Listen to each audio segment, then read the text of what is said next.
The people who normally handle what's coming out of your faucet are also dabbling in fire these days. The Austin Water Utility just set about 560 acres outside of Austin ablaze this week, and you can expect more burning on the way. But critics question the safety behind this process and why the actual firefighters aren't heading it up. KXAN's Josh Hinkle has more. You can see fuels all the way to downtown Austin. On the outskirts of the city, homeowners know all too well their wildfire threat. It's a very hilly area, and it's basically covered in cedars. Coming off one of the most disastrous seasons in the state's history, Wayne Schwartz has been proactive. This is what could go up in flames. Cutting back the trees around his place. He lives not far from a certain section of wildland. 40,000 acres workers with the water utility manage. Clearing the land in part with fire, even though they're not actually firefighters. Experience is very important. They're not the fire department. And even if they use the fire department, I don't think they have enough manpower or water, or the contingency water, if something would go wrong. Their goal is to really use that wind to kind of help carry the smoke away. It's called a prescribed burn, another way to get rid of this thick brush, what can really feed a wildfire. Today we have about 500 acres, and so what they did is they kind of started in the far corner, kind of over my shoulder here. For Austin Water, the burn helps maintain its grasslands and also make sure what's flowing into the aquifer is as pure as possible.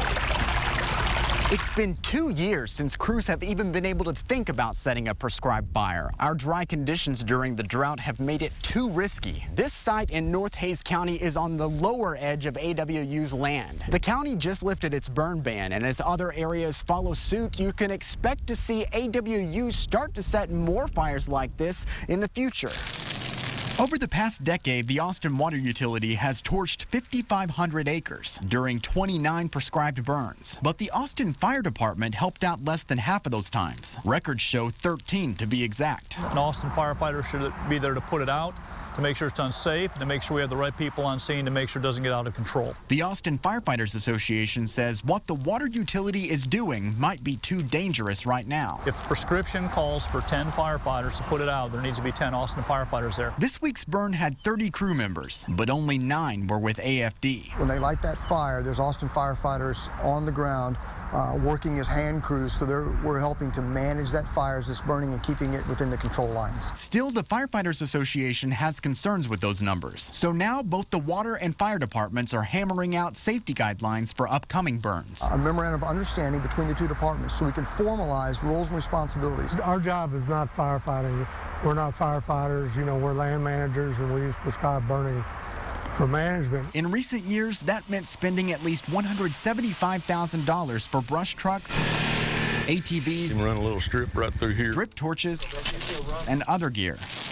They've hired off-duty firefighters to help and partnered with the Texas Forest Service and U.S. Fish and Wildlife, to name a few groups. come around here. There's also a new certified burn boss leading the team. All of our fire-trained people go through a fire refresher every year that's required to maintain the NWCG qualification. If that went up in flames, hopefully this would be enough area that it wouldn't burn the house down. Schwartz says he can only hope their efforts reduce the risk of wildfire instead of sparking one. The acts of God, there's nothing you can do about it. But for a man-made situation, that would be terrible. That would just be absolutely terrible. Josh Hinkle, KXAN News.